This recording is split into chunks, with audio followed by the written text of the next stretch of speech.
We can get started. Welcome, everyone, and thank you for your presence. So, we are here to talk about empowerment. Let's just start by agreeing that empowerment is a no new news. When I first heard that the topic today was the age of empowerment, I was quickly transported to the pre-COVID days where I have attended many physical conferences. And as soon as I walk into a conference hall, I see this really large backdrop, which tells the theme of the conference. And quite a lot of time it was empowerment. So I clearly have these visuals of big backdrops, empowered today. We are all empowered. So the question is, what has changed and why are we talking about empowerment? We are talking about empowerment today because, much like digital and human capital transformation, an age of unleashed empowerment will fast track organizations everywhere to recover, build, and reinvent themselves post COVID 19. COVID 19 is the catalyst. And that is why we are here to talk about the age of empowerment, the third and final session of our Next Normal of Work series. For those of you who don't know, my name is Anjali. I'm the managing director of Narrative the Business Stories, but today I'm your host. I'm also one of the speakers on Keynote's speaker directory. This event is brought to you by Performance Works International and Keynote Women Speakers. Now, most of you probably know what it is, but for the benefit of those who don't know what Keynote is, Keynote Women Speakers, world's largest directory of female public speakers. No surprise then that so many of the speakers and panelists today are women. It was founded in Singapore in 2017. Keynote is a non-for-profit organization run entirely by volunteers. Keynote's aim is to bring more diversity to stages around the world. Let me introduce you to the amazing lineup of speakers and panelists we have today. So as I take their name, I would request the speakers and the panelists to just come on camera and wave hello to people. So I'm going to start off with Dr. Tanvi Gautam. Tanvi, if we can just get a little wave from you, please. So just waiting for as Tanvi responds to that. Let me just tell you who she is. She does amazing work. Tanvi works with leaders across the globe, helping them raise their potential as impactful, authentic, engaged, and inclusive leaders. Tanvi is an ICF certified business storytelling coach using this powerful medium for working with the C-suite and their direct reports with programs designed to directly support the business agenda in the age of disruption. Next speaker, Pernil Dalkar. Pernil, if you could just come on camera and just wave a little hello to everybody, that'll be really nice. Is an Hello. international, hi, thank you for doing Hi. that. Is an international business executive with 20 plus years of leadership experience in multinational companies. She has focused on corporate entrepreneurship in high capex companies, as well as providing support to emerging companies as strategic advisor. She is currently VP of Group Finance at PSA. Very, very nice to have you here, Panil. Jeremy, if you can just wave a little hello to everybody. Jeremy is the CEO of Performance Hello. Works. Hello, hi, Jeremy. Is the CEO of Performance Works. He's global keynote speaker and commands extensive experience as a transformation leader and advisor at the board level globally. Jeremy has been involved with us in all the series and actually one of the minds behind the design of this entire series. I'm very, very excited to welcome back into the fold our expert speakers from session 1 and 2. G, can we get you on the camera, please? There we go. That's lovely, G. Thank you. G, partner at Mercer, also leading the D&I efforts in ASEAN for Mercer. Pallavi Srivastava. Hey, Pallavi, good to see you there. Pallavi is the talent leader for APAC and Greater China at IBM's Global Technology Services. And last but not the least, Dr. Rochelle Hines, CEO of Crowd Potential Consulting and a gig HR expert. Hey, Rochelle, thank you for coming on the camera and saying hello. Okay, well, we are not going to keep you away from these amazing speakers and panelists, but before I hand over the floor to them, just a few things. If you like what you hear today and you would like to get the videos of all the sessions, which is 2 sessions before this, you can purchase them by going onto our website, which is www.keynote.com. We'll also put that in the chat for you. If you just go there, they're available for a very nominal fee. If you want to ask questions today, which I'm sure you would want to, and we highly encourage you to do so, please put your questions in the chat box, but not to everyone, just to the Keynote Women Speakers chat box so that we can pick up the questions from there. I will now hand over to Jeremy to start the session for today. Jeremy, over to you. Thank you. I have my, there, I'm back.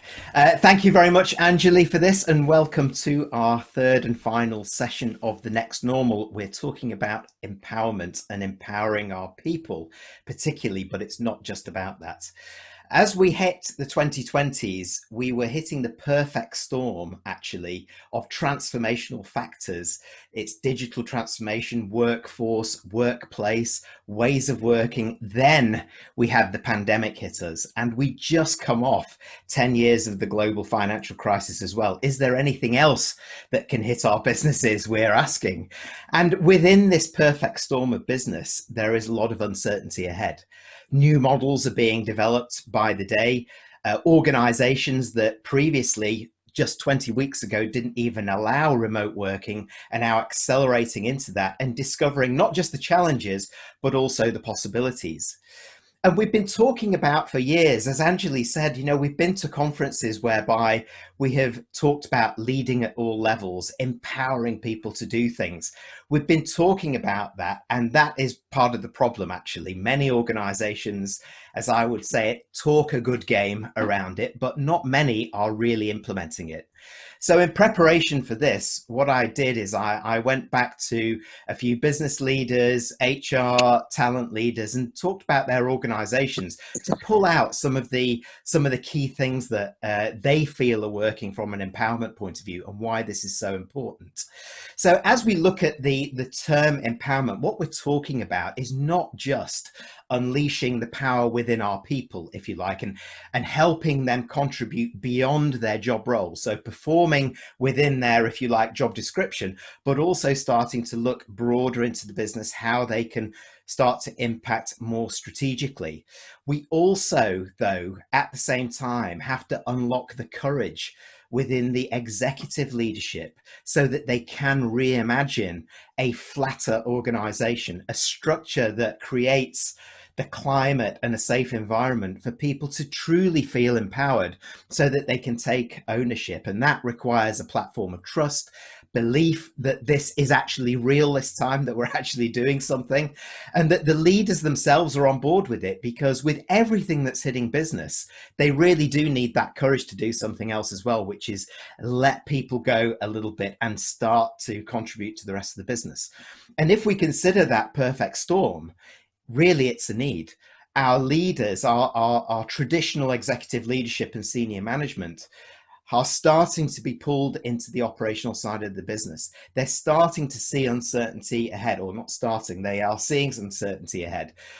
Strategy has reduced from 5 years to 3 years to almost just 18 months now, with that often changing halfway, although you could argue that those are tactics if they're changing halfway as well.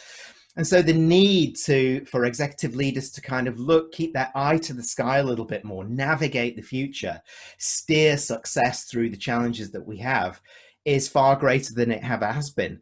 So by very definition, we need a more collective approach, a more collaborative approach to leadership. And that is all about really kind of what's happening in many organizations now.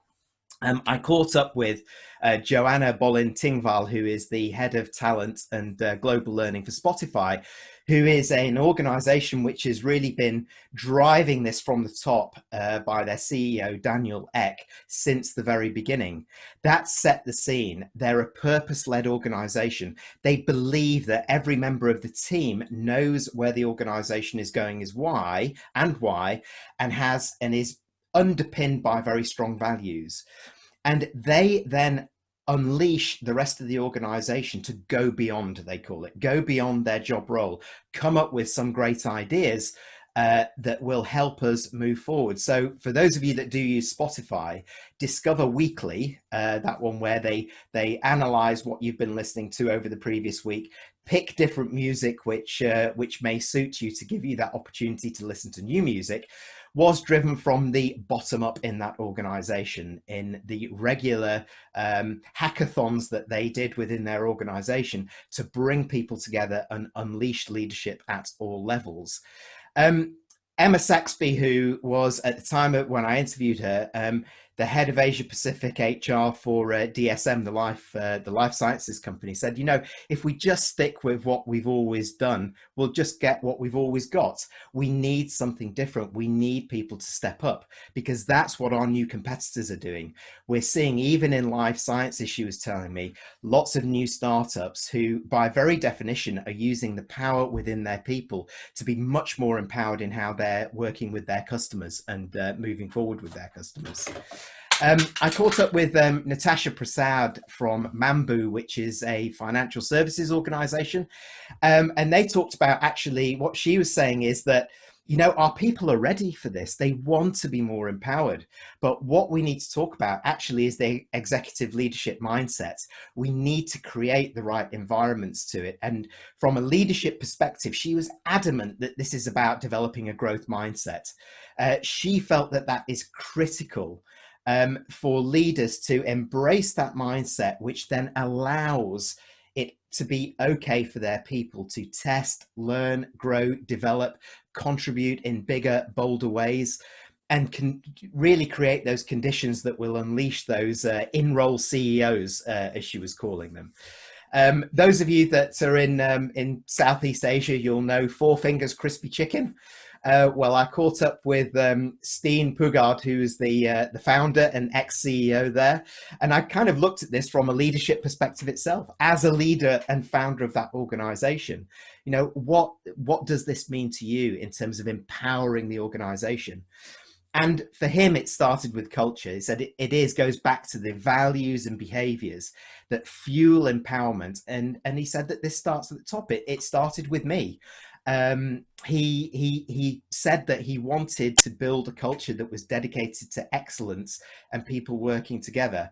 His terminology for the people who ran his stores were, he said, I created mini CEOs. I didn't need to watch them doing things. They were completely bought into our vision. They helped grow it as if it was their own business, and I let them do it. It helped me focus on the strategic growth. So just as a parting summary for the key factors from my interviews that sort of came out of what will help usher in the age of empowerment and truly drive and unleash leadership at all levels, where it starts at the top, first of all, actually. It is that empowering leadership mindset at board and executive leadership level. A culture that adapts to where this organization is going, values and behaviors which really reinforce what an empowering culture looks like, so that employees feel that they can gain new heights and strive to perform beyond their job role. Throughout the organization, a can-do mindset that drifts from the executive leadership, that we can go beyond our role. The structure allows us to do it. Some of these organizations I talked to have removed some management layers. The hierarchy they have felt has still been important to usher in this age of empowerment, but really taking out some layers have given the opportunity to help it flourish. A repurposed line management, therefore, behind a growth mindset that become more coaching focused, to enhance and enable the new skills, the sort of leadership and management skills that are needed. And so those skills that need to be developed within the organization, not just supported by them, but by human capital, and also a culture of experimentation, allowing people to experiment, fail within more controlled conditions, fail early, learn from it and adapt. And that is where that kind of bold new learning approach will come from. And underpinning it all, a number of the people that I talked to really came back to one thing, said a platform of psychological safety, so that human capital, the human resources, the individuals being unleashed feel that they can do this in an environment where they're going to be caught doing it right rather than they're going to be caught doing it wrong. So having that courage to step up, being allowed to make mistakes without being judged, having open discussions which will enable much more collaborative and co-working within the environment and within the organization, and feel safe to keep that challenge going as they step up and perform beyond their job role. So at that point, I'd like to hand over to Tanvi, who will take this one step forward again and continue our journey through this age of empowerment. Tanvi, over to you. Thank you so much, Jeremy. You always give us such a fabulous start. So welcome everybody to the third series of these great conversations that Keynote has been hosting. And thank you so much for inviting me to be a part of it. If you can hear me, can someone wave so I know that the tech is kind of working? I'm going to go look at, okay, Anjali, great. Thank you, Elizabeth, great to see you. All right, so I wanted to start by sharing what is my definition of leadership, right? Because that fundamentally informs the way I approach this conversation on collective leadership. And the way I define leadership, it's not about the role, it's not about the position. A leader to me is someone who expands the range of possibility and potential of everything and everyone that they come in contact with. Right? That just is the fundamental definition of a leader, as far as I'm concerned. Expand the range of possibility and potential for everything and everyone you come in contact with. If that's the case, then when we talk about collective leadership, what is different about collective leadership? I think collective leadership is an invitation for us to break away from the traditional hierarchical top-down, the hero saves the day model of leadership. It is an invitation to start looking at how can we start co-creating with the people who we are being called upon to lead. How can we make them a greater part of the conversation on the decision-making, the direction, the resolution of issues that we as an organization face. Now, many of you in this room are familiar to me. Some of you are authors yourself, you're senior leaders in organizations. You know that this idea of empowerment it's not a new idea. We've been hearing about it for a very long time. So why is this call so urgent at the moment? And I think part of the problem is that we have recognized that as complexity of the system goes up, as interdependencies of the system, get highlighted, we cannot expect any one person to have the answers, which means that we have to start looking way beyond the traditional lines of, reporting and leadership and followership to see who might possibly have an answer. There's a very famous, what should I say? It's being commonly said in conversations on COVID that, oh, we are all in the same storm. And I don't agree at all.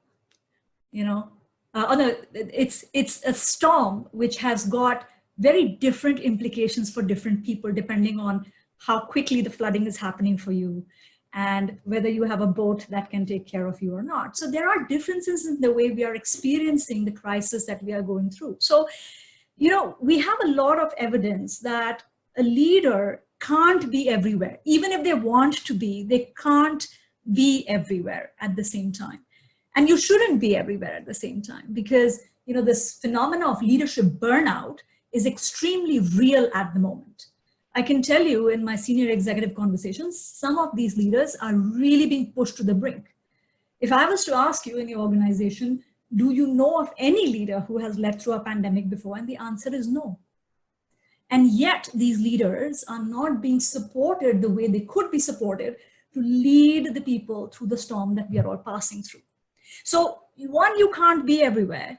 Second, you shouldn't want to be everywhere. And thirdly, even if by some, what should I say, magical, miraculous process, you were to be omnipresent everywhere, you are not the best person for the job. So let's just begin with that recognition. You are not always going to be the best person for the job. And in the experiences we've had with collective leadership, empowerment, we have seen the difference it can make. So when we talk about leveraging new technology, be that through hackathons, which DBS has been doing a lot of hackathons. It's become pretty common in the fintech sector to do hackathons. Or we look at how the concept of employee advocacy is on the rise. I know Pallavi might be able to share a little bit about this. IBM is very bullish on employee advocacy, having the employees be the voice of the organization, to be able to connect with the customers online.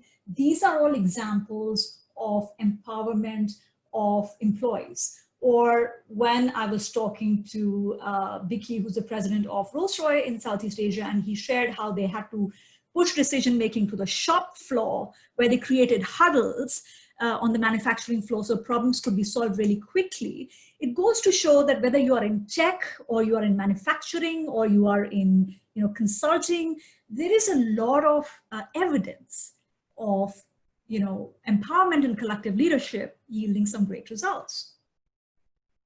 So then the question becomes, if it is that great, why don't we see more of it? What is the barrier? And I think I'm going to walk my talk here and not pretend that I'm the sage on stage. There are many, many learned people in this room right now. Perhaps you can share with Anjali in the chat as to what do you think is the reason? What do you think is the barrier for more empowered leadership, more collective leadership? In your experience as leaders who are in the C-suite, as professionals, what according to you is the biggest barrier? Maybe go ahead and share with Anjali, and she can share with the rest of us on why this concept, while we all agree with it, is so difficult to implement. So while you're sharing your experience with Anjali, let me share with you what I think is the reason why this isn't as easy to implement. And I think it comes down to two things: will and skill. Does the leader have the willingness to do this? And does the leader have the skill set to do this? It goes the same for the employee. Does the employee have willingness to do this? Does the employee have the skill set to do this? A lot of leaders may be willing and they don't know how. They may know how, but they may be very reluctant to give up power, to spend the time it needs to create that leadership runway for others. Right? So the problem is this will and skill. And later, if you're interested, I can get more deeper into it. I'm cognizant of my time. You have many other fabulous speakers to hear from. But very quickly, the leaders have to have a certain level of trust in themselves as well as others. The leaders have to have a certain level of respect, or what Carl Rogers calls unconditional positive regard for others around them. Right? It's about looking at others and saying, I think you understand something I don't. And what I just absolutely love this analogy that I got from Wouter, who's the president of GE Asia Pacific. He said, I could have a puzzle with 100 pieces, and I could have 99 pieces together. But if the 100th piece is missing, the puzzle will not be complete. And I just love that analogy. It's about recognizing that everybody has some piece of the puzzle. And the third skill that I think a leader really must have is courage. The courage to listen, the courage to act, the courage to leverage differences, because not everybody you're going to lead or try to develop is somebody that you get along with. There is differences. There are differences of opinion, of style, of approach. but do you have it in you to harvest that difference for growth? That's a very important question. So I will stop. As you can see, I can talk about this a lot. I'm very passionate about this. I just want to conclude by saying that collective leadership can't be mandated. It has to be inspired.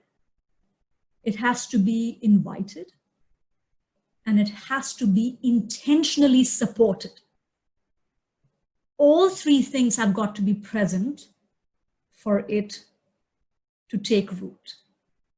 So with that, I will stop here and I will hand over to Pernil. So it's all yours, Pernil.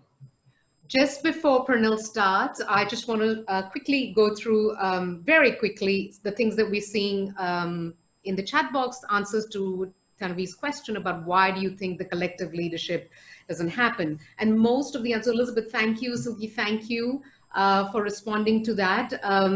I think even Pernil responded to that, and almost every answer is more on the will part of it. The details of it we will talk about definitely in the banter we are going to have later on. But Tanvi, for your information, everybody thinks mostly around the will, risk of losing control, having the self-assurance that they are good at what they do and they'll still be considered a leader irrespective of whether they are asking others to be display leadership or not. So Pernil, thank you for letting me take a few seconds of your time. Over to you. Thank you very much, and thanks for having me here. I don't know, it looks like I'm a little bit blurred. I'm sorry for that. I have no clue how that happens. It didn't when I tested. Anyway, you have to live with me blurred then. Thanks a lot for inviting me. My perspective is probably maybe a little bit more from the practical side. I have been working with transformation and empowerment for many years in multinationals, so I think this is a great topic, and I'll be happy to share my perspectives. Thanks Tanvi and Jeremy for your inspiring starting up. I guess we have a lot of common messages here. The other day I asked my 14-year-old daughter what she would like to do as an adult, and her answer was quite clear, not quite what I expected. It went like, I want to work in an office because office spaces are nice, there's coffee machines, fruit, nice people around, and a great atmosphere. I guess my daughter and probably also her parents are a little bit privileged. We've been exposed to organizations who take care of their people and who try to give them an environment where they thrive. But I guess what she may not necessarily see is that thriving is much more than the nice coffee and snacks. Nice people are obviously super important, but what really matters is that you're treated as an employee as a high potential, maybe as a not so high potential, but in short, that you're treated as a person. I think in today's environment, corporate-wise, organizations are getting bigger and bigger, some are getting broader and broader, and most are geographically dispersed. So decisions have to be taken at an even higher speed. So the classical hierarchical management style really does become quite increasingly challenging. And sometimes the right person is simply not around, maybe not even awake, when an important decision has to be taken. So what do? Well, in short, you empower people in the front line, and you let people who are in the middle of the problem decide what's best, and then execute accordingly. But as we've heard now a number of times, that whole concept of empowerment of the front line is very far from new. In 1995, Harvard Business Review brought an article by R. Sammons called Control in the Age of Empowerment. So that's 25 years ago, and we are still now celebrating, yeah, finally, it's the time of empowerment. So what is hindering this development, which to me really does make an awful lot of sense and should be implemented all over? We've had quite a few examples or suggestions. What I typically hear in the organizations I've worked in is that they can't, so the skill issue. They wouldn't be able to do the right thing, or they won't be comfortable. So that's sort of more concerns on the other side, at least on the surface. Or they do not have enough experience. Or how do we know that they do the right thing? And recently I even came across a comment that, no, they don't have the time. So I better do it myself. I think if these are indeed the reasons you cannot empower power, I guess either you have the wrong people in the front line or you have the wrong people in the HQ. And when you dig a bit deeper, you typically realize that it's actually not about lack of competencies or time, but it's about trust and courage. It's about creating a frame to provide secure boundaries and guidance on how to execute when you are empowered. In companies that grow and become international, I've often seen that the HQ sends out high potentials to the new locations as general managers to build up the company. That's a super good way to anchor the company culture in a new place. It's a great way of offering interesting career opportunities to people in the HQ. But as the company grows, the likelihood is that local high performers will be groomed and at least would like to take over the GM role. And if the corporate strategy is clever, they will take over. Or maybe the company might acquire local companies with local management. So this is where all of a sudden the empowerment challenge really starts. Suddenly you don't know the people in the other location. You may not even understand their English, not to speak of their working habits. I've worked with Singaporean multinational on a multi-year global transformation where the basic fact that Europeans typically have 3 weeks of holiday during July and August is just not, and are not ready to cancel their holiday to join a last-minute organized workshop is simply incomprehensible. So how would you feel about empowering such people who are so lazy, they're so irresponsible? Wouldn't be great, right? How can you trust that they live up to their responsibilities? The next issue in the virtual world we've all come to live in, for better and for worse, is the fact that you cannot get to meet your overseas colleagues. That's really a shame if you ask me, because spending time with each other in and outside the office is a classical means to build up trust. But really, right now, that's not really an option. So I'm often being confronted with empowering not being possible because our overseas colleagues do not understand the global picture and they do not have the time to cover global responsibilities. And when I poke a bit to understand who exactly does not understand the global picture and who exactly does not have the time, it typically reveals that, yeah, well, right, the overseas people may not have the HQ perspective. But really, the HQ people, they don't really have the overseas perspective either. So whichever way, some kind of information sharing or training is required. So again, a lot of reluctancy comes from a fear of the unknown. And if you're a proud professional, you do not want to jeopardize the success of your company by letting people who may not be able to deliver the same high standard as yourself take any decisions. So what do? Well, this is where the courage is relevant. The best is really to spend time virtually when you can't do it physically, and then have either the courage or nurture other people's courage to try.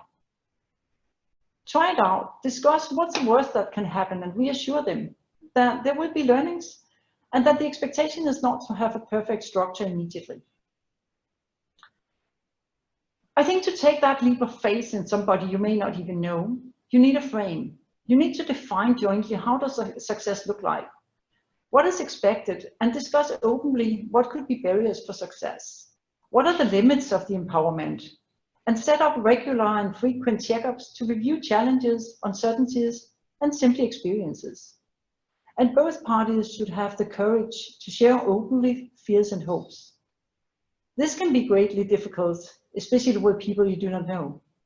But when you have taken the first step, the next one is easier. Empowerment and unleashing of individual and collective leadership in a virtual world is not all that different from great leadership in a physical world. as Tanvi also talked about. When you think of it, what do you really want from your employees? You want creativity and you want people who thrive and deliver good results. In terms of creativity, we know that some of the most creative companies in the world, IDEO, Apple, Google, to mention a few, their creativity requires a frame. It requires clear direction and it requires some flexibility. We also know that if you show people that you trust they will do their best and let themselves lead, they typically thrive. And when you then provide them a frame, they will even perform. Now this again requires this open discussion on what support they need. This may vary greatly from individual to individual. So again, we come back to the need for trust and for courage in order to be able to make this work. So to sum it all up, if you can create a culture of trust by making people connect and get them to know each other, you can drill courage into your organization, courage to try, to share, to learn, and to try again into the organization. And then finally, you give them a frame, then you have the key elements to empowerment, both in the virtual and in the physical world. Thank you very much, and over to you, Anjali. Thank you, Pernille. Thank you. It's time for us to have all our panelists here now, and we're going to lead into a little bit of a conversation. Thank you for some of you who have already asked questions. We've got them. We will include them as we have the conversation. So can I invite all the panelists to come on, please? G, Pallavi, Dr. Rochelle, Tanvi, Jeremy. All right. Okay, wonderful. So let's get right into it. So as I ask questions, audience, please feel free to put more questions into the chat. I will keep asking your questions as we are having the panel discussion as well. So I kind of, I mean, it was really lovely hearing, and even for myself, understanding what this age of empowerment really means. But I wanted to kind of make it really simple for everybody because this is so important. So I thought I will ask with painting, ask a question, painting a scenario. And I'm going to specifically ask this question from Jeremy. So Jeremy, if you bump into someone in a corridor, highly unlikely given the current scenario we are living in, but if you bump into corridor and somebody just stops you and says, Jeremy, what is this age of empowerment? How would you kind of in a very concise and a simple way, in a layman language, explain this to someone? Concise. Right. Concise.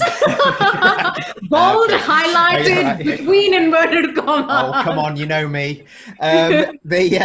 Yes, it simply put, it is unleashing the power of our people, leading at all levels. And that is in two ways. First of all, to create the conditions whereby they feel safe to go beyond their job role. And the second is to change the mindset at executive leadership level so that they can develop the environment and climate within the organization that fuels this age of empowerment and truly unleashes what I call the inner CEO of our people so that they can step up beyond their job role. Yeah. So I think you were sort of emphasizing on the environment part, right? The psychological safety part. Okay, so as I heard the three of you, and I know of the conversations we've had in the past, the one thing that keeps coming up in all of your conversations is the courage, the trust, and all of those things that are important. Now, my questions to anyone on the floor, anyone can take it. We all understand conceptually the concept of courage and the concept of trust. But, for the people who are listening, and even for myself, if there is one thing that a person can tomorrow go to work and do to really catalyze and start and trigger that process of courage and trust, what do you think they can do? Where do they begin? What is the first mini step they can take? Anyone? Hi there, Anjali. All right. Okay, let me try and take a stab at that because it is a very, very vast topic, and there are umpteen books that are written, but let me just try and see if we can look at it from the perspective of an individual first and then an organization, of course. So at an individual level, you know, first thing I would ask everybody, and we do ask our leaders, when we talk about courage, the typical thing is a macho image, right? That the person's going to be strong and, you know, has a lot of courage to take bold decisions, and he's going to take risks and so on and so forth. So you know, courageous leaders would tend to do that. But the one aspect that we do not, you know, count in courage is actually showing your vulnerabilities to your teams, okay? Which is to say that, you know, whether it was Pernell or whether it is Jeremy or Tanvi, when they were talking about whether it's collaboration or empowerment, the thing that they are all stressing on is a leader in the age of empowerment knows how to pull the strengths of their team members and leverages them for decision making, right? And how would the leader do that? The leader would basically go and tell the team, hey guys, I don't know everything. I'm not an expert at this. I actually don't know what I'm, you know, so I need help. Think again, you know, we're talking COVID pandemic, we're talking about the situation in different countries. And there's so much of, you know, social media coverage of all the women leaders and, you know, what they have done versus a lot of the alpha male leaders across the world, right? And what have the women leaders actually done? They've gone and told their people, guys, we are in trouble. So firstly, transparency, trust, then exposing your vulnerability, saying, I don't know, let's listen to the experts. They brought in the experts from a much broader, you know, not from their own organizations, they brought them from wherever, whether it's medical field or whichever fields, collaborating across the globe. So the ecosystem that they are trying to collaborate with is not limited to their own organization. It's across the world. So their aperture or their window of opportunity for collaboration is very wide, versus a lot of narrow leaders who firstly never acknowledge that they are in any way weak. They are experts on everything. So they take a call. So that exposure of their vulnerability is courage. Courage is not the absence of fear. It's taking a decision despite that fear, right? So that's one thing that I would tell them. And the other, I think I did already mention, is that the aspect of trust actually comes in when you do expose your vulnerabilities to teams. So when teams start to see that as a leader, you are able to articulate your strengths and weaknesses, share it with the team, and then ask for their help, that itself builds a sense of trust and transparency. So when leaders start to become honest and transparent about their weaknesses, that atmosphere of trust automatically actually builds up. So that's what I would ask the leader to do. Go back and tell your weaknesses. Yeah, I mean, that makes a good point, that courage is not just, and I think, Tanvi had exactly those words. It's no more just, the strong leader, the hero, the hero leader saves the day, I think is the term she used. But, you talked about the male sort of, the leadership. And I want to kind of ask a question, if you really look at the shame triggers, right? For men in leadership, or men in general, the biggest shame trigger is to come across as weak. So now, if you have got this conditioning in leadership that the biggest shame trigger for me is to come across weak, now hit COVID-19, age of empowerment, I need to now start showing vulnerability. I'm keen to understand what's the transformation process. You cannot possibly flip the switch. You have to be able to start this process. Even for the person themselves, they have to start the process somewhere. So I'm keen to understand, if I am that person and I have been brought up to know that, being perceived as weak is my biggest shame trigger, how do I change myself? What do I do? What do I do from this moment on? Anybody? So let me take off from where Pallavi was and the bridge that you are building, Anjali. And maybe that might answer part of it. I'll invite everybody else to chip in. So my first and last in-person keynote this year was actually on courageous leadership. And we were grappling with this question of what will it take to have the transformation, right? If you think of it, when we talk about courage in the corporate context, what we really are talking about at the heart of it is the fear of failure. I don't want to be seen as a failure. Okay, there are people around me. I read somewhere once it said, you are. It's not that you lack courage. You're just afraid of getting it wrong, right? So one of the ways in which one of the ways you can create a culture of courage, right? Because it's not just about one individual, it's about the culture of courage, is by, of course, like Jeremy was saying, normalizing failure a lot more. But I would like to invite everybody on this call, as I did in my keynote, to reframe the concept of failure itself.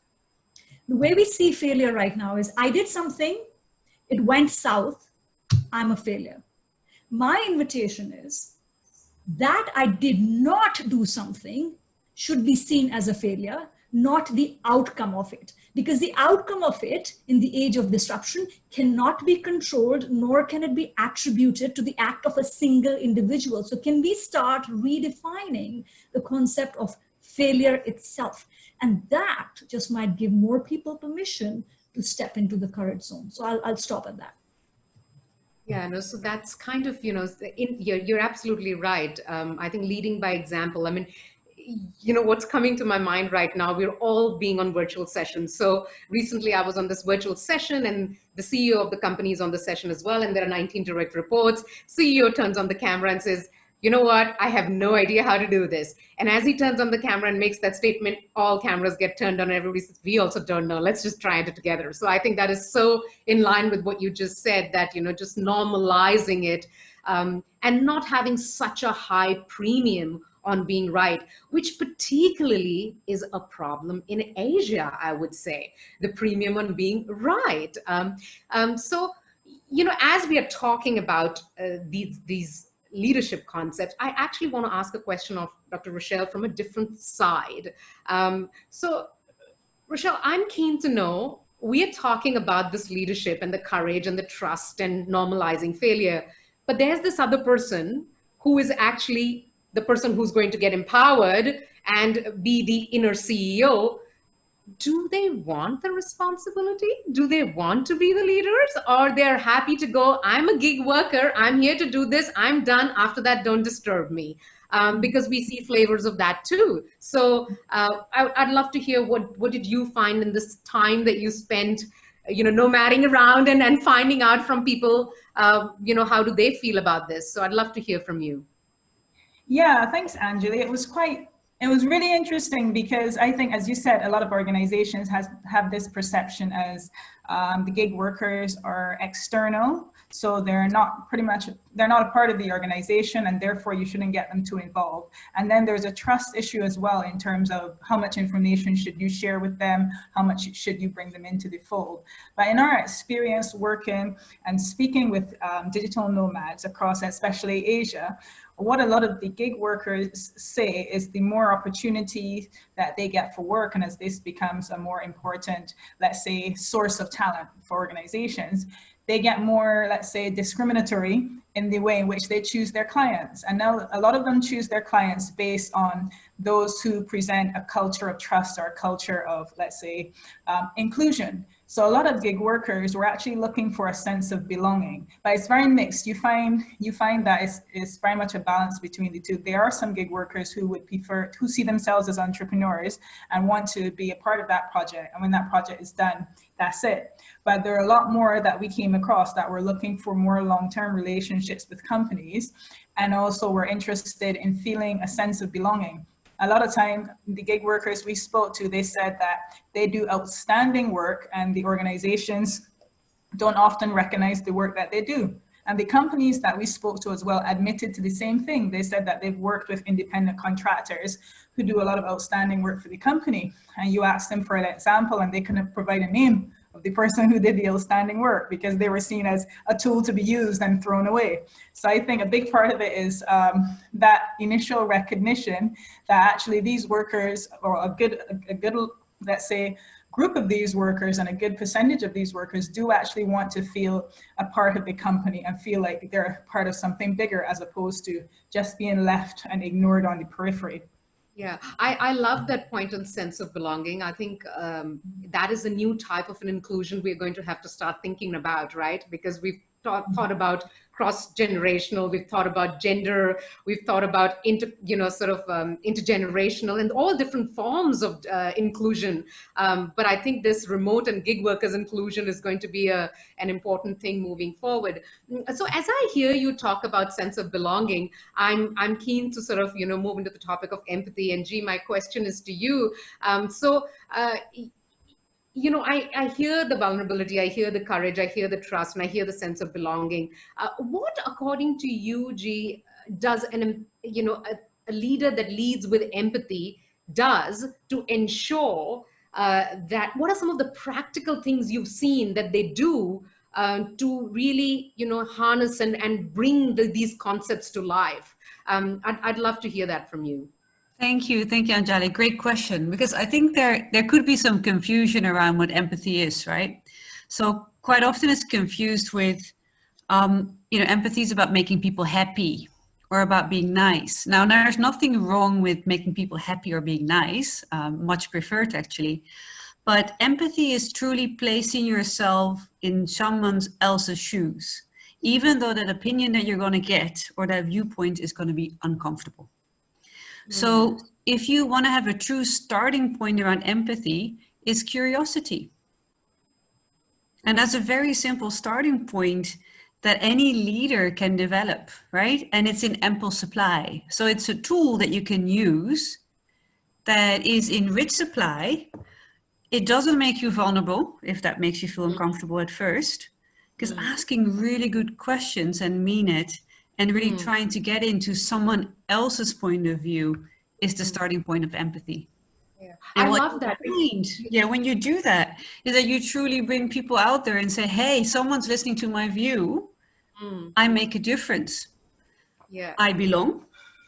And I'm empowered to speak and make a difference. So actually the starting point is about letting go that empathy is about being friendly. Yeah. Sure. But it's truly about being curious. Yeah, I think there's a fine balance, isn't it? You kind of can't be so empathetic that you sort of start doing their work because you feel bad for them. And I read this really lovely line in this book that I read, that just imagine if doctors started demonstrating, were overly empathetic, they'll never treat anyone because they will feel the pain that the person goes through. So there has to be a balance, right? It doesn't mean that you give in to what people say. Yeah, it's about you truly understanding the human context you operate in. It's about you understanding the business context. It's about understanding your customers. It's about understanding your employees, your stakeholders. Put yourselves in their shoes, show empathy. Doesn't mean that I have to do what the other people say, but I make a deliberate choice. It's a tool to create more inclusion and better leadership. That's what it is. And for sense of belonging for gig workers, just be curious and ask the question if they want to have that, or they just want to do the work and go, I'm going to, we're getting some really good questions here. So I'm going to just sort of start with the questions. So the first question is actually specifically for Tanvi. Tanvi, the question is, our legacy company had a policy of not letting employees engage in social media. Our new company, by contrast, is encouraging employees to take part in the conversation online about food and agriculture sustainability. I know who's asked that question now. What can I do to speed up this culture change for the legacy employees to be willing to speak up more publicly? So Tanvi, over to you. Yeah, so that's a great question. The fact that this is being considered within the organization itself is a great sign. Having said that, I think that there is a need for a real conversation. The mistake that I see a lot of companies make when they start on the employee advocacy programs is that they will start defining a set of, all right, Monday morning, 9 a.m., everyone is going to tweet about this great new foundation that we are investing in. And so now you have 500 tweets, so everybody's saying exactly the same thing. And the humanity is kind of stripped out of the social media conversation. I always tell people it's social first and media second. And so somewhere what this needs is for the employees to have a conversation and an empowerment around understanding what's their voice that they want to amplify on social media, and a set of scaffolding and guidelines to help them understand what's in the realm of the acceptable and not. Because we've seen stock markets crash because somebody decided to casually tweet about a board meeting that they were going in, and we don't want that to happen. So, empowering people on social media is absolutely critical, because that's where the brands are being built. That's where, whether it's, the employer brand or, just the general perception of the leaders of the company. I mean, I'm an influencer on Twitter, and I rely so much on Twitter to figure out who is the person who I'm going to talk to, that when I look at a senior executive in a company and I don't find them on Twitter, I get very suspicious, because this means that they're kind of used to hiding behind a firewall, and they're not willing to step outside the firewall and be out there. But they are going to need hand-holding. The brave new world of social media, they can get really, like, what is this? So I guess the answer is they need a roadmap. They also need a certain level of freedom to be able to define what they want to say, when they want to say, and not regiment it to the point that, their voice and vision and humanity is stripped out of that conversation. So I'll just leave it at that. Yeah. May I offer a slightly contrarian view on this one, right? Because I'm this typical European, right? So social media is mine, right? And I don't want to work to encroach in my social media space, right? So LinkedIn is my future career planning. I don't want Mercer to have anything to do with that, right? Which gets me into trouble quite a bit, as you can understand. But driving that a little bit further, how about employees that behave on social media in ways that you cannot identify with? You remember that recent incident with that lady who was shouting at a Black person that I'm going to call the police on you? Yeah. She got fired over this incident, right? It was where social media and filming and all these things were playing a role. So where does the boundary sit, right? And I'm offering this perspective from a business leader side, right? How much can I get into people's space? Because it's a slippery slope, right? So this was a clear example of non-acceptable behavior. But should I limit people on social media because they have certain political preferences or certain religious preferences or whatever I may or may not like? And I find this is where the public persona and the private persona, and in terms of driving leadership and your brand, gets really difficult. And I think, again, embracing that dialogue, right, on how we get it right, it is very important.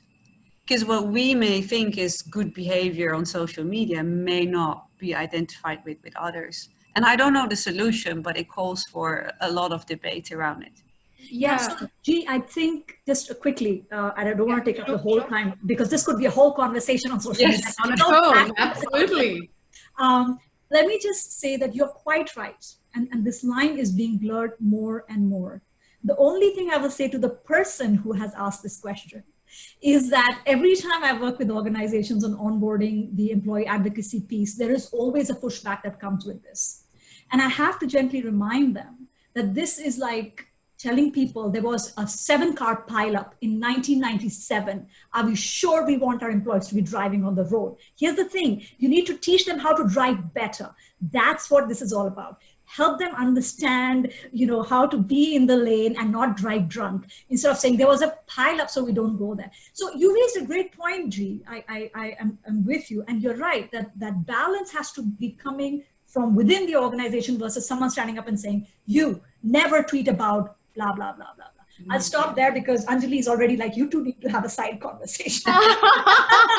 Not at all, not at all. But I think it's wonderful to hear that, much like many other things, I think whether we talk about empathy, whether we talk about engagement in social media, everything is about finding the right balance, isn't it? And because these concepts are so large and so broad, that balance always becomes difficult. But what I'm gathering, as I'm hearing you all, is that you're never going to find what exactly to do unless you have those conversations. Conversations are not clarity, but they lead to clarity. So I think it is really important to have more and more of those conversations. I always kind of look at it as 2 lines. You bounce between the 2 lines. Don't give them a single line. but you kind of give them a little bit of creativity, but also draw the boundaries around. I have a question here from the audience that I would like to ask of Pranil. Pranil, the question is from Neeraj. Neeraj, thank you very much for your question. He's talking about trust, and that is why I want to ask this question from you. When you're building a culture of trust and the way one defines failure, still, how do you see the other person is taking that positively and with ownership? So what Neeraj is saying is that how do you make sure that, you know, when there's a failure, you have built that culture that people actually take it positively and take ownership of the failure? What can people do in organizations to really kind of get into that frame and that mindset that it's okay, we've had a failure and I made this failure. It was my responsibility. I'm going to learn from it and change it. So what would it take for us to get that shift, Pranil? It's a super good question. And I think it's as much else from this discussion also depends on different cultures. I think, yes, conversation is important, but understanding of different cultures is really critical. So I don't think there's an easy answer to this question, but I think it links to the courage. If you build up the trust, and as we've talked about, one way of building up trust is spending time with people, as Dee said. Show empathy in the sense that asking questions, learning about people. There's nothing that people want to talk more about than themselves, right? So I would actually contest you and Dee in terms of whether there's a lot of curiosity out there. I don't think there is. I think there's a lot of people who would like other people to be curious about themselves, but that's a different story. But I think if both as a leader, but also as an employee, if you spend time building trust through conversations, through doing little things, it doesn't have to be much, but it could be sending little appreciation notes. It could be telling people, like, whatever I liked, whatever you did yesterday, that's kind of an appreciation note. That all adds to the trust. But then comes this question, of course, when a person does a failure, is the person willing to admit and take on ownership for it? And I think that depends both on the culture, it depends on the person. But I think that's where also the courage comes in. Yeah. A lot of people will not admit their failures, but if they see somebody around who does, and they see that, okay, that, like, Benny took ownership of his failure and he's still with the company. He was not fired. Maybe he was even promoted. Maybe he was even, say, celebrated because he took ownership. Absolutely. Then you can build a trust culture where people dare to admit. Yeah. You have to reward the culture you want to see, acknowledge it, and clap for it. Maybe have the best failure award instead of the best employee award. I just want to read out some comments here that are coming. They're not specifically questions, but they are comments just for the benefit of the panelists and the speakers. Silky's made a comment that as a company, you need to set social media guidelines. And when Silky says that, I will believe that, because many months ago, I posted something on Instagram and I didn't even know who Silky was, but she managed to change my mind and contradicted what I was saying. So I trust when she says that, that you need to have social media guidelines which can inform how people use it. Sapna is saying, I think the leader's response to failure can be very instructive. It signals what is accepted and encouraged. It can set the culture. Yeah, exactly. So, you know, you have to reward failure and you have to acknowledge that it's okay to have these failures. Now, I'm going to ask a question and anybody can answer this question. The more I hear you, the more I hear about these concepts of vulnerability, courage, trust, empathy, every one of you is kind of leading me to a direction which says a conversation is important. Not until we have these conversations, we are going to come to the truth of all of these things. But what I'm worried about is in this virtual world, with the screen fatigue that is happening, and there was a suggestion as well that you bring the offsite online and have those conversations. This is a very tactical, practical question. how are we facilitating this? It's hard enough to get people to turn their cameras on for work to be done, conversations online, and building that psychological safety online. What are we watching? What's happening in the organizations? What can we do when we go back to work tomorrow? Anyone? I think it's important, in addition to having those, let's say, webinars or team meetings or so forth within the organizations, that individual leaders are doing the work behind the scenes as well to make people feel more comfortable. So for example, in addition to that weekly meeting where you're encouraging people to speak up and no one wants to speak, are you actually during the week calling up that employee to see how they're actually doing, to maybe discuss or feedback on a particular failure they might have had and let them know it's okay and so forth? Or maybe those not just individual but also smaller breakout meetings. I think where you start to do the work at the individual level, then where you come together as a group in those meetings, then it gets easier for persons to actually want to open up and actually engage in those meetings as well. So I think in addition to the virtual team meetings, that's showing that empathy as a leader and that actual willing to engage and push into that person's life, especially in these times, to see what's going on with them and to show that yes, you are interested and you are actually you're in the same situation together, then persons feel a bit more willing to open up and be vulnerable in a larger setting. Absolutely. So Rochelle, whatever you just said actually completely aligns with my own experience. The individual engagement online seems to be magical, truly. And I'd sort of love to hear it from anybody else if they have something that doesn't align with that, or what do they think, have anything to add to that? Anyone? I think this, like we've talked a lot about how technology facilitates and enables all this empowerment. I think the risk here is that technology also makes it easy to hide, and it makes it easy to not discover what's actually going on.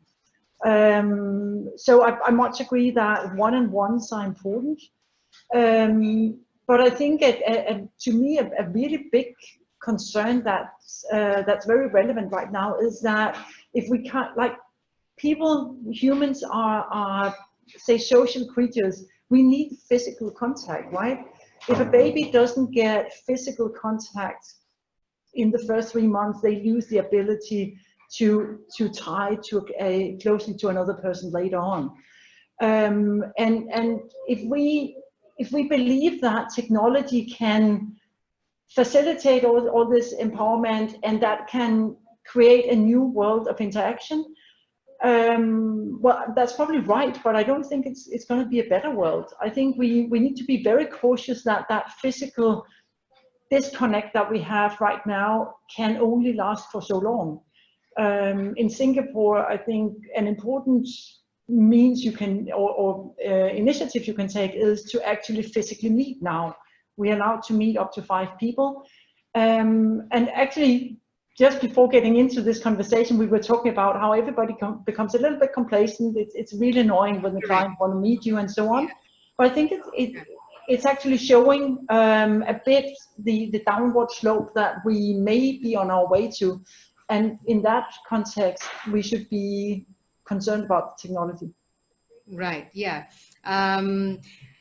Yes, of course, G. You can ask a question. So we just had a question from G. Can she ask a question? Of course she can ask a question. While she's asking her question, I'm going to ask another question. This is all about questions, truly. Okay, well, so see, the thing that I want to kind of zoom into is 2 unique things I sort of heard when you were all talking and discussing. The first thing was this concept of the collaborative leadership, and Pallavi kind of went into that, but we didn't hear enough of that because we're all talking a lot about collective leadership, and because of your great insights, it's starting to surface and become clear. I just want to get Pallavi to give us a very concise and a very quick sort of insight into this, the benefits of this collaborative leadership, but from the point of view of a leader goes to work tomorrow and wants to make sure I'm equipping all the leaders for tomorrow. As you can see, leader goes to work for tomorrow and wants to really get focused on collaborative leadership. I want you to just give me some practical things about what would that look like. So, so very briefly, Tanvi has spoken in terms of collective leadership, and I think the let me just try and, these words can be used interchangeably many times, but the way we define it in our company, and this is really more specific to today's world, right? Collaborative leadership is really, and I mentioned it in the previous conversation, is about opening up your sphere of influence. Like Tanvi was talking about, that you are able to get the best out of, and the person should be able to influence the best out of the teams. But that team, is very, very broad today. So the ecosystem concept that we've started to talk about.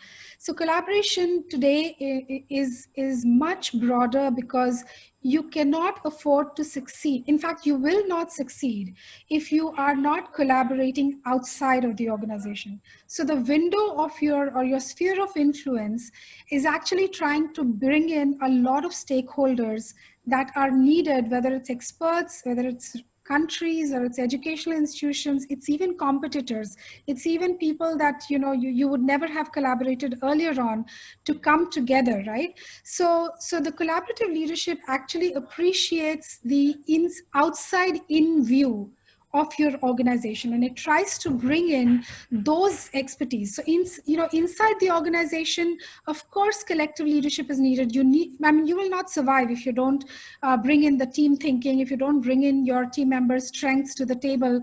Going forward, you would not succeed. But beyond that, collaborative leadership is about disparate voices being brought together, because you need to listen to conflicting views. You need to listen to people who do not necessarily agree, and then come to a consensus rather than override. So I think that's how we define, and I define too, what collaborative leadership means. To answer your other question, so if a person went back to office and said, I want to build a collaborative leadership, I would pick on that outside in perspective and say, explore your ecosystem. You've looked at your team, you've looked at your clients. So we've also started to talk about this concept of win-win. Win-win is very famous, right? I win, you win. And it's a negotiation tactic that's used, and clients, and as long as the customers win and the company wins, we seem to be fine. But that's a very that's the view where the mask makers are profiteering, because their shareholders are winning and they are winning. But who's losing is the society. So when we talk about the outside in view, we start to think win-win-win. To me, one of the elements of leadership, and Tanvi, I know you explain leadership from the definition perspective, but leadership is also about doing the right things or getting the team. A person who encourages a mob frenzy is not necessarily a leader. A person who does negative influencing, we would not call that person a leader. We would be trying our level best to get them out of the organization. So it's also about the integrity. It's also about the right societal values that the person is trying to bring through collaboration. So this person will go outside in and bring in. Pallavi, I'm just going to quickly ask you, and you can just give like a one-line answer to this. At IBM, are you doing anything that is in line with this do good, sort of initiative, win-win collaborative? Yes, so we call it positive leadership.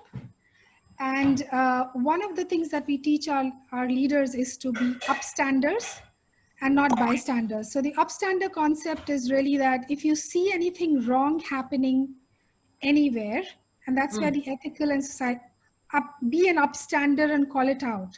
Don't be a bystander and watch it. So we try to bring all to the surface, all the negative behaviors, the negative leadership.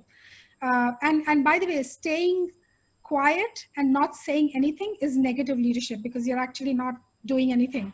So we try to call that out and say that when you're thinking about doing good for the company, you have to think win-win-win, which is my customer should win, IBM should win, and the society should win.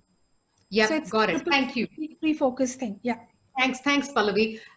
So there's a question from Jay, and anybody can take this question. The question is, how do you ensure that the leadership reflects the diversity of people you lead? How do you? It's a broad question, but I'd love to kind of just throw it out there. And maybe I can give some context, right? So we have this lovely leadership in our own firm, but it's also very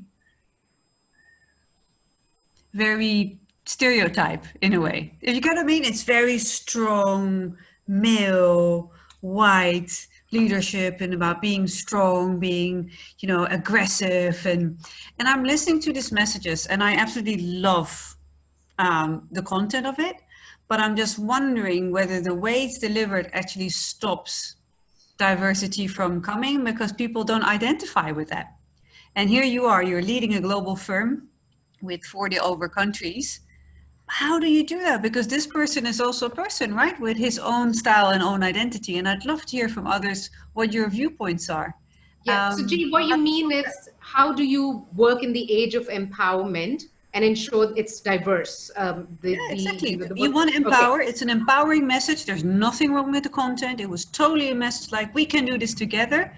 Yet I'm looking at that lovely leader thinking, oh, are you appealing to the diversity of the company that you lead? And I'll take any observations because I'm pretty sure many of you have been in that situation before. Yeah, I think what I've seen in a lot of organizations is often as you said, you have those empower leaders who promote this really diverse message, promote this really positive leadership message. But then when you actually look within the context of the organization, it's very much do as I say, not as I do. So, and what you find as well, where a lot of organizations engage in very much tick box exercises around diversity, then those diverse, let's say persons of diverse backgrounds who have the potential to be great leaders never make it anywhere near to the top of the company. So I think it's really looking inwards and looking into your company, looking into your pipeline, your talent management pipelines, your where you're sourcing your employees, your developmental and learning structures, and see what might be some of the barriers there that's stopping that diversity. Why is it as a leader, you're preaching diversity, you are preaching inclusive leadership and positivity, but yet everyone around the table still looks like you? So I think it really starts with, someone was mentioning, asking a lot more questions, being more curious, being willing to listen, but also being willing to take action and do the groundwork, not just speak the message and say, okay, just let's send everyone on a diversity course and hope for the best. I think it really needs to be, get your hands dirty. If you really want to see change in your organization, you've got to be willing on one hand to open up, to be vulnerable, to step aside in some cases, to give others the opportunity to speak and hear what they have to say and have a role. It kind of goes back to the curiosity factor, right? Don't just kind of, ask the questions. All right, so, I mean, we've heard so many things. We've heard about various things that all things leader must do. We've got the list ready. I'm just going to sort of, get into a little bit of wrapping up of this session, but sorry to all of you, I'm going to put you in a little bit of a spot, and I want you all to just think of that leader who we have told all these amazing things to, and I want you to just give one thing where I should begin. In your mind, where should I begin? I have all of these things. I'm still trying to navigate this virtual world. I'm trying to empower everyone. I'm trying to be diverse. I'm trying to speak up. I'm trying to be vulnerable. I'm trying all these things, but where do I begin? Just one advice per person. I just want you to tell me one thing. According to you, where do I begin? So Jeremy, I'd like to start with you. Where do I begin is a question. Okay. But first, if I may, just to go back a step, because there is a model now, there is a model of what's happening through COVID-19 that is giving us an idea of the, if you like, the corporate mentality of some organizations that is out there. So some organizations have adapted to, transformed into, evolved into great remote working engines where they're truly empowering. But there are many others who are trying to replicate what they did at the office. They're micromanaging, they're paranoid about what's happening, because of course there are business, genuine business issues, and there are survival issues to be had for sure. But it does give us a clue. And that clue is between the traditional mentality and the new mentality that we need within leadership. And what I really like when I talk to a few leaders, and some say to me, oh, I can't wait to go back to normal. And the operative word being back. Say, well, shouldn't you be looking forward to what could be now.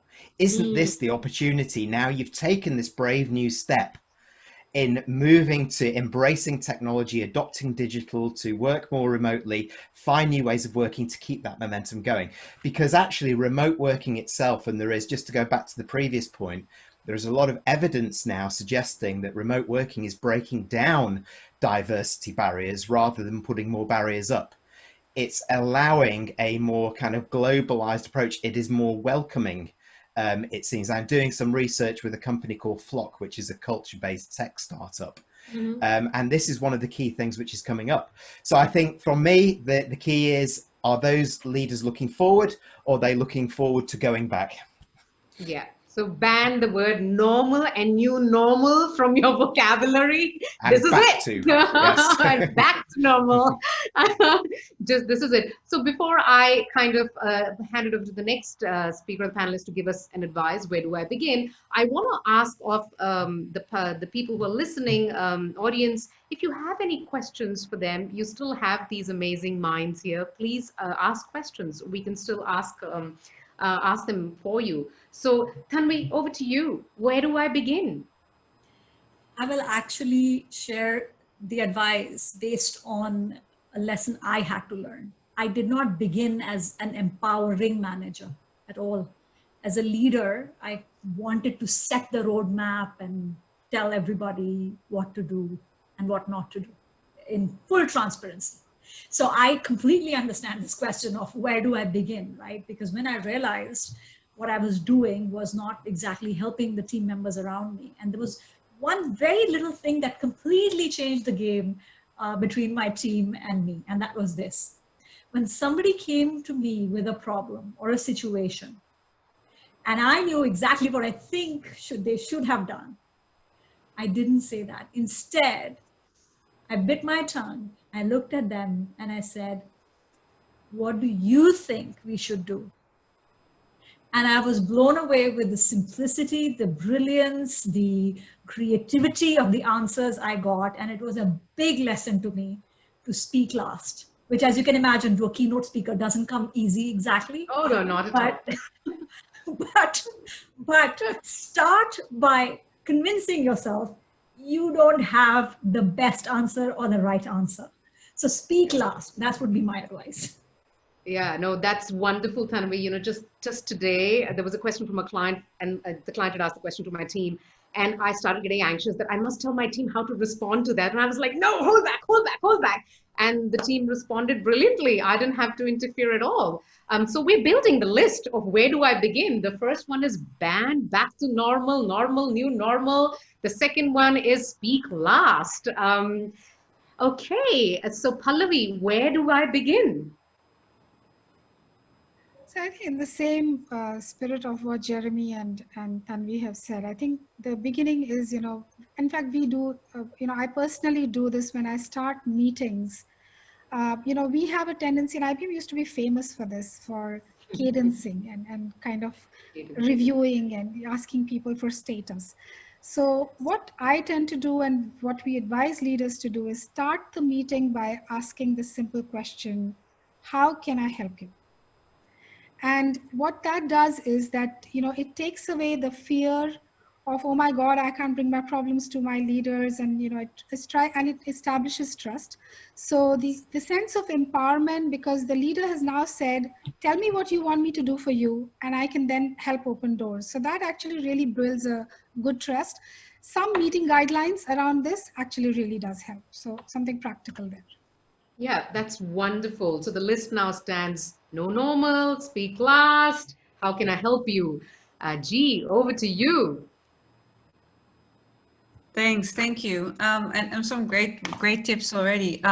I think I'm gonna pick one of the tips that I actually got first in consultants training, right? And we used to do it with signatures so that we would remember it, but it applies very well in leadership situations as well. If you truly want to listen and you truly want to be curious, the advice is leave your ego at the door. And so with this trademark, leaving yourself out of it and trying to impress, trying to speak, and all the behaviors actually getting in the way of getting great feedback. So for me, it's leave your ego at the door. Gee, can you elaborate that for me a little bit? So talk to me about a scenario where we have not, somebody has not left the ego at the door, and just kind of expand on it a little bit. It happens a lot when people are actually afraid, when they may not know the full picture, right? So the ego would be, oof, I can't possibly be showing that I don't know what people are talking about, or wow, I feel they're way smarter than me. And then the tendency could be that you end up talking all the time and not listening, or you're throwing your opinions around with knowing the full picture, which is not a sign of leadership. It's not empowering, it's not inclusive. So by leaving your ego at the door and saying, hey, I don't know, tell me, how would you do it? Which is some of the tips people are giving, actually allows you to hear a lot more and empower your team a lot more. Yeah, it's sort of connected to, speak last. And, your response reminded me of this wonderful book I recently read called Ego is the Enemy by Ryan Holiday. Amazing. We can learn so much about the age of empowerment through that book. Pranil, over to you. My advice would be to start meditating. To start, sorry, Pranil? Meditating. Meditating, wonderful. Tell me a little bit more about that. I think it kind of sums up a lot of what has been said. Meditating makes you much more relaxed. And empowerment is about losing that panic of fearing that you are not in control. If you meditate, you become more, say, patient. You're better at accepting that other people might have different views. You don't push yourself forward all the time. You leave your ego, or it enables you to leave your ego outside the door. Wonderful. So it helps you breathe. It helps you maybe also realize that you're not all that important. And I guess the last bit is accept your inner laziness. To me, the best thing about being a leader is that you can permit yourself to be really lazy. Because if you have good people, or if you're a good leader, you foster good people, and they know what to do. And you just have to nod from time to time, or sometimes you may want to chip in with your own opinion. But if you really let people do what they want to do, in most cases it works well. Yeah. So I think what you're talking about, meditation, also very beautifully connects to that whole thing of skill and will that Tanvi talked about.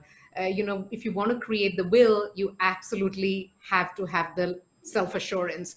And a lot of time, closing your eyes, focusing on breathing, or maybe not closing your eyes, that's not the rule for meditation, but breathing and meditating actually tells you, if you are worth it, and you do not need to compete for power and feel the lack of self-assurance that your leadership position will be gone if you empowered everyone else to be the leader within the organization. Okay, well, that brings me to Dr. Rochelle. I would say for leaders, the statement I would leave is be willing to look back to go forward.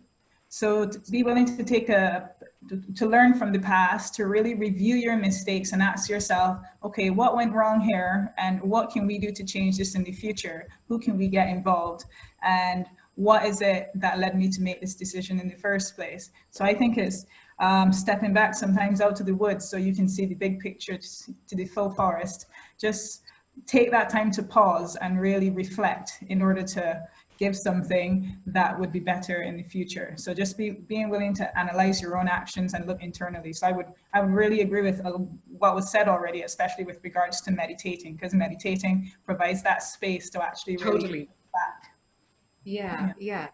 So everyone who's listening, who came here with the intention to want to really, be able to get the head around this age of empowerment, if you find yourself in front of your computer tomorrow morning, not knowing where to begin, here's a little list. Ban the word back to normal, new normal, speak last, ask how can I help you, leave your ego outside, start meditating, look back to go forward. That is where you begin to be able to enter the world of age of empowerment. Well, this brings us to the end of the session. We don't have any more questions in the chat box, but I just want to sort of say thank you to Silky, some really good points. And I do want to read them out loud because she's made a great effort to put some amazing points here. Let me just quickly find some of the points she's made here. Okay, so in addition to what is being said, she says we need to bring a lot more diverse talent to global organization. Thank you for saying that. We agree. Okay, we've asked these questions, sorry. Yes, Silky also says one-to-one talk, individual conversations we talked about. There's a comment here from Neeraj who says, courage might be suicidal in some cases. Neeraj, if you're still there, I'd love for you to unmute yourself and just talk to us more about that. Like, tell us, what informs your point of view, and if any of the panelists or speakers here can help you navigate that space a little bit. If you want to unmute and tell us more about that question, just elaborate on that question a little bit. So to my previous question, thank you, Anjali. My previous question wherein I mentioned about, and I was told that courage, Pramil answered that, many times when you're looking at an ownership or a positivity from the person whom you are actually handing it over, and this coming from today's conversation only about courage and the way Pallavi said, look at failure very differently. Now what happens is, as an entrepreneur, and I'm not coming from a corporation side, but I'm coming as an entrepreneur. Many a times it happens, and the other side for whom this leadership has to shift or the decisions have to be made are your clients or customers on the other side. So you end up in a situation wherein there is a very high risk of losing the customer itself. That could be suicide. And now drawing that line somewhere is a challenge. So most of I see the panelists and the people are from corporation background, but coming from a very SME background with clients to handle directly, that's a big challenge. Yeah, sure. I see where your question's coming from, but I'd leave it to any of the speakers or the panelists to respond to that question. The question is, if I'm not within the organization, I'm an outsider who's helping organizations move forward, and I take a very courageous step and it doesn't go right, that is what is informing that courage can be suicidal. So please, anybody. Well, just as I'm sure everybody's got a point of view on this, it goes back to the collaborative nature of this unleashing of leadership at all levels, whether it's permanent or independent resource, entrepreneurial resource, whatever that is. So that more collaborative approach. So there have to be rules of the road there. But also this, what I go back to is what I was hearing when I was really enjoying the conversation that you're all having around this courage, and around actually there's a continuum, and the continuum between vulnerability and courage, and somewhere in the middle is the sweet spot there to get it right. And that if you can adapt a little bit of the vulnerability in there, then you're more open to do some of the things that we're saying, is open that dialogue, ask how it can help, ask what about this idea, let's talk about it first, rather than diving in where angels fear to tread. That is old school thinking. It has to be more collaborative, has to be more collectively thought if we are truly going to sponsor leadership at all levels. Yeah. Anybody else has anything to add to that? I completely agree with Jeremy, and as someone who has often gone where angels fear to tread, I wish he had given this advice to me earlier. The only additional thing I would say is that in a consulting or entrepreneurial role where you're going and helping other organizations, just always remember, you can't want more for the client than what they want for themselves. And so, there are limits to our degree of influence when we are working with cultures and leaders. And no matter how fast we may want them to run, if they are not ready, willing, and able, we will have to meet them where they are at. And so, just keeping that in mind just allows the courageous intervention to be a little bit more sustainable, is what I would say. Yeah, that's lovely. Very nicely put, that you can't be more willing than them themselves, right? You can't feel like it's totally your responsibility because you're on this project. It's a shared responsibility. So Neeraj, did that help you a little bit? Did you kind of give you some pointers that you were looking for? Yes, absolutely. Absolutely. It's been, Okay. Wonderful. Many thanks for unmuting and speaking and showing courage. That's wonderful. We've been talking about it. I'm going to let Binu share a slide, but while she's putting the slide up, I want to conclude the sessions for all of you who've been listening. Many thanks for your questions, comments. It's been wonderful to be a part of this series for me personally, but I'm sure you have learned a lot through these, all the speakers and panelists. Thank you to all the panelists and speakers. I've been a part of this series right from the very first series, and I can tell you that I will go back and listen to the previous recordings because there's so much in it that will help me personally be able to navigate all these things that are so new to all of us, and permit myself to fail, show courage, be vulnerable, demonstrate empathy, ensure that there is diversity. And I shall sure be sticking this list of don't use the word normal, back to normal, new normal, normal, speak last, how can I help you, leave your ego behind, start meditating, look back to go forward. If you liked what you heard today and you would like the recordings from the previous sessions that we've had and this session, it is available to you at a very nominal fee. You can go to our website, www.keynotewomen.com, and you can get a copy for yourself from there. Well, that's all for today. Thank you, everybody.